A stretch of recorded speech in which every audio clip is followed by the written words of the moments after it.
Hey everyone, today I'm going to show you how to upload Loom videos to Google Drive. So let's get started with this quick tutorial. First, you'll want to look at the left side of your Loom interface. You'll see an option called Library there, so go ahead and click on it. This will take you to a page where all your recorded Loom videos are stored and organized, making it easy to find the specific video you want to work with.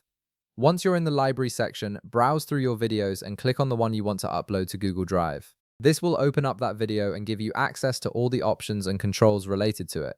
From here, you'll be able to manage and download your selected recording.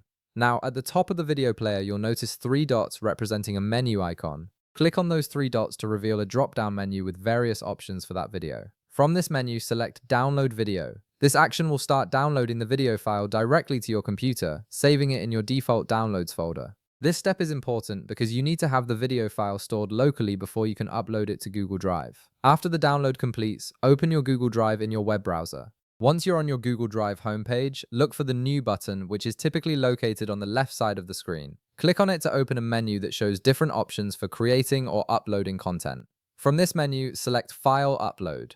This option allows you to choose files from your computer to add to your Google Drive storage. A file browser window will pop up on your screen. Navigate to where your Loom video was downloaded, which is usually in your Downloads folder. Find the Loom video file you just downloaded and double-click on it to select it for upload. This action will start the upload process, transferring your video from your local storage to your Google Drive cloud storage. Now you'll need to wait a moment while the upload completes. The time this takes depends on the size of your video file and your internet connection speed, so just give it a minute or two to finish. You'll see a progress indicator showing how much of the file has been uploaded. Once it reaches 100%, your Loom video will be safely stored in your Google Drive and accessible from anywhere. And that's it! You've successfully uploaded your Loom video to Google Drive. If this video helped you out, be sure to leave a like, subscribe, and I'll see you in the next one.